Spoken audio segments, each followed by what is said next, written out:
Hello, beautiful people. How are we doing today? My name is Mariana. I am one of the attorneys of Lamboglia Law Office, and we're back with a brand new video of Lamboglia Law Office. In today's video, we're gonna be talking about a residency, a type of residency that you can obtain here in Panama. This residency, like the title says, it's called Friendly Nations Visa. This visa is ideal for people that wanna move fully to Panama, that do not collect or receive a pension yet, or for example, it could be a young person, young couple, a family group. All of these people can apply for the Friendly Nations visa. Now, let's talk a little bit about the history of this visa. This visa or residency was created in 2012 by a previous president through an executive decree. At that time, the options for residency were to show an intention of creating something in Panama, and at that time, you used to obtain permanent residency through a one-time application in 6 months by the latest, right? Now, this all changed in 2021. In 2021, another executive decree was passed, and the options and the timeline completely changed. Now, this visa has 3 options that you can use to apply for the visa.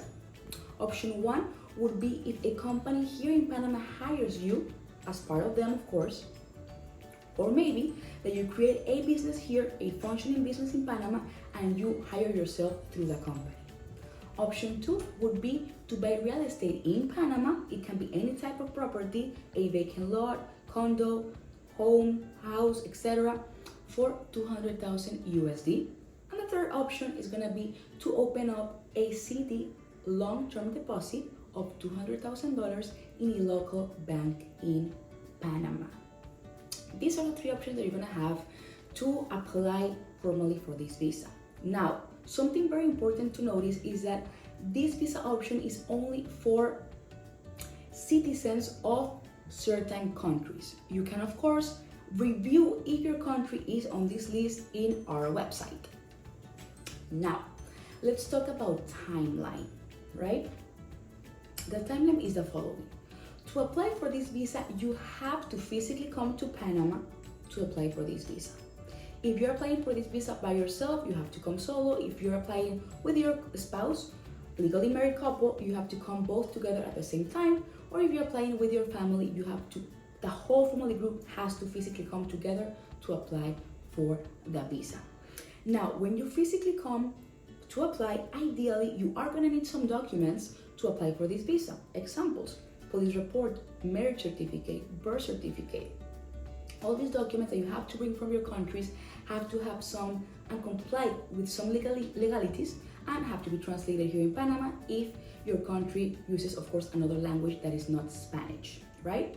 So when you physically come, many things have to be done previously depending on what option of the 3 that I previously mentioned you choose or is most ideal for you. Now, when you come, you are gonna obtain a temporary 6 months ID after your attorney submits your visa application. You obtain this ID that comes along with a multiple entry visa. With this ID, you're allowed to stay in Panama the full 6 months without leaving. You can do anything legal: rent a condo, buy a car, open a bank account, get a Panama driver's license. Or if you want to leave and go back to your country, you can definitely go back to your country after applying for the visa. Then when the visa is ready, it could be between 4 to 6 months, your attorney is going to notify you that the visa is ready, and then you are going to obtain a provisional 2-year ID. With this provisional 2-year ID, you can stay the full 2 years without needing to leave Panama if you desire this, or you can also stay in your countries until you're basically ready to come back again, right? Now, what happens?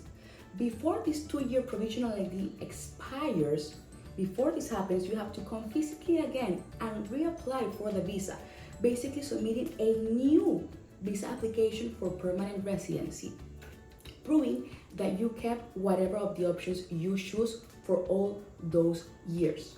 Then again, you have to physically come again, submit a new one for permanent residency. you will again obtain a temporary 6 months ID with a multiple entry visa. This again allows you to stay here the full 6 months or to go back to your countries, and then when that visa is ready between 4 to 6 months, then you are going to obtain the famous permanent residency ID and the e-cedula if you wish to obtain that Panama permanent ID. So in conclusion, with this visa type, you are going to be obtaining permanent residency in about 3 years in a 2 separate time application. Very important that I mention this, and also note that this timeline is the norm usually in Panama for most of our residencies. The pensionado visa is an exception where you obtain permanent residency for 6 months. We have temporary student visas, for example, but the majority of our visas work in this timeline, right? So touching bases a little bit on the options, all the options are completely different, as you heard. All the options require different timelines, time amounts. So my advice is to contact an attorney to ask them what option would be ideal for you, how much time you have to stay, what are the costs involved, etc. This was all for today's video. I hope you really enjoy it and find it very informative. And again, if you have any questions or doubts about this visa program, feel free to reach out to us by WhatsApp, phone calls, ideally also by email. And please make sure that you like this video, comment down below if you have any questions, share this video. Also, do not forget to check out our Facebook page, Lamboglia Law Office. Like and check out all our posts. Follow us, of course, also on Instagram. And yeah, see you on the next video. Thank you so much for your support, and have a beautiful day and a great and awesome week. Bye.